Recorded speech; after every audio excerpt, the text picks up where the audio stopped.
안녕하세요. 근육의 공식 유진쌤입니다. 오늘의 강의 주제는 합성함수 그래프 그리기입니다. 오늘 영상에서 합성함수 그래프를 쉽게 그리는 방법과 24학년도 수능에서 합성함수 그래프가 출제된다면 어떤 내용으로 출제될지 예측해 보겠습니다. 먼저 23학년도 수능 30번 확인하겠습니다. 3차 함수 fx. 여러분은 여기에서 3차 함수의 기하학적 의미를 사용하셔야 됩니다. 합성함수 hx. 여러분은 여기에서 오늘 우리가 배운 합성함수 그래프 그리기 내용을 적용하신다면 이러한 대수적인 풀이보다 훨씬 빠르게 문제를 해결할 수 있습니다. 먼저 합성함수에서 gx와 fx의 역할을 확인해 보겠습니다. gx는 밖에 나와 있는 겉함수로서 gx의 모양대로 hx의 모양이 그려지게 되어 있습니다. 따라서 gx는 hx의 그래프의 개형을 결정합니다. 이제 fx의 역할을 보시겠습니다. fx는 gx 안에 있는 속함수로서 gx의 정의형 역할을 합니다. 이때 합성함수가 어려워지는 이유가 발생합니다. 바로 y값이었던 fx를 다시 x값 역할을 하는 정의역으로 생각해야 되기에 학생들은 혼란을 겪게 됩니다. 이것 해결책은 y값 역할을 하는 fx의 그래프를 제대로 그려내며 fx를 정의역처럼 생각해야 되는 두 가지 상황을 동시에 해결할 수 있어야 하기에 y는 fx의 그래프를 그릴 때 fx의 값을 이쪽에 위치시켜 그리는 방법이 있습니다. 편의상 이러한 방법을 축 돌리기라고 말하겠습니다. 실제로 고등학교 수학 과정에서 축의 위치를 바꾸는 경우는 두 가지가 있습니다.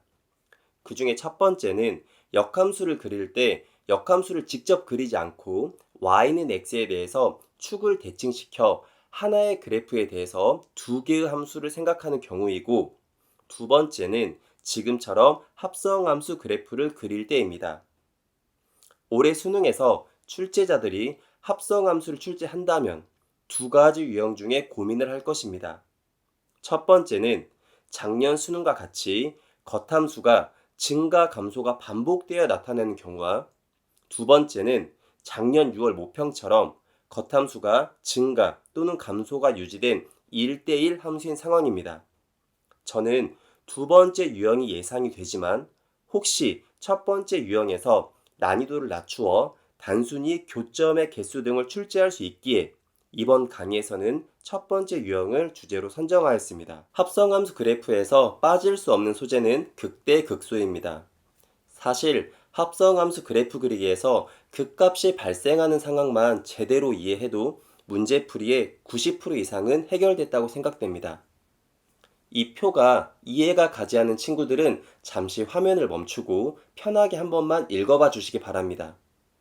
우선 두 가지를 암기하겠습니다. hx가 극값을 가질 때는 첫 번째 gx가 극값을 가질 때와 두 번째 gx가 극값을 갖지 않더라도 fx의 증감이 바뀌는 곳, 이 두 가지는 꼭 암기해 주시기 바랍니다. 방금 얘기한 내용을 기하학적으로 확인하겠습니다. y는 gx와 y는 fx의 그래프를 다음과 같이 그려보겠습니다.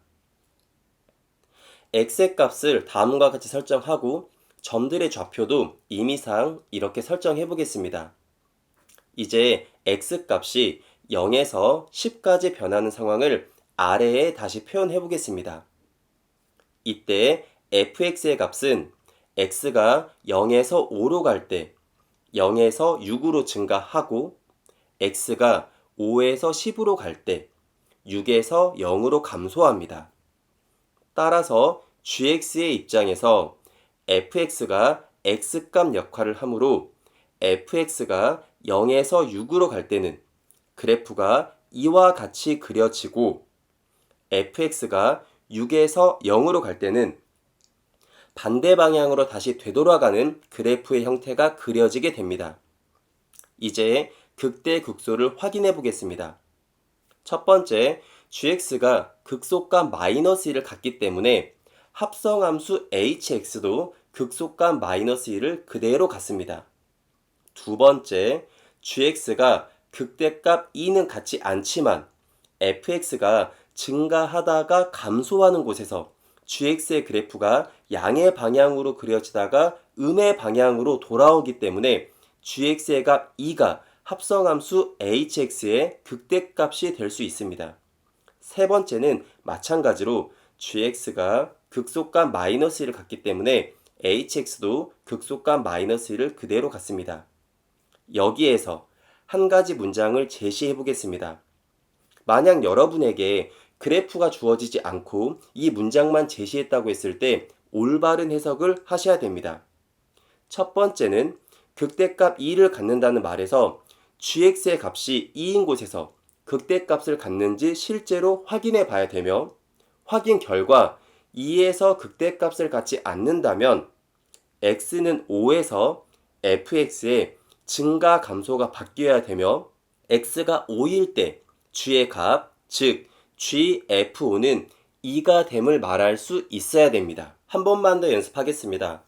작년 수능 기출문제에서 gfx가 x는 0에서 극대값 0을 갖는다 라는 문장에서 극대값 0은 gx와 관련이 있으며, 첫 번째로 gx의 값이 0인 곳에서 극대값을 갖는지 확인해야 됩니다.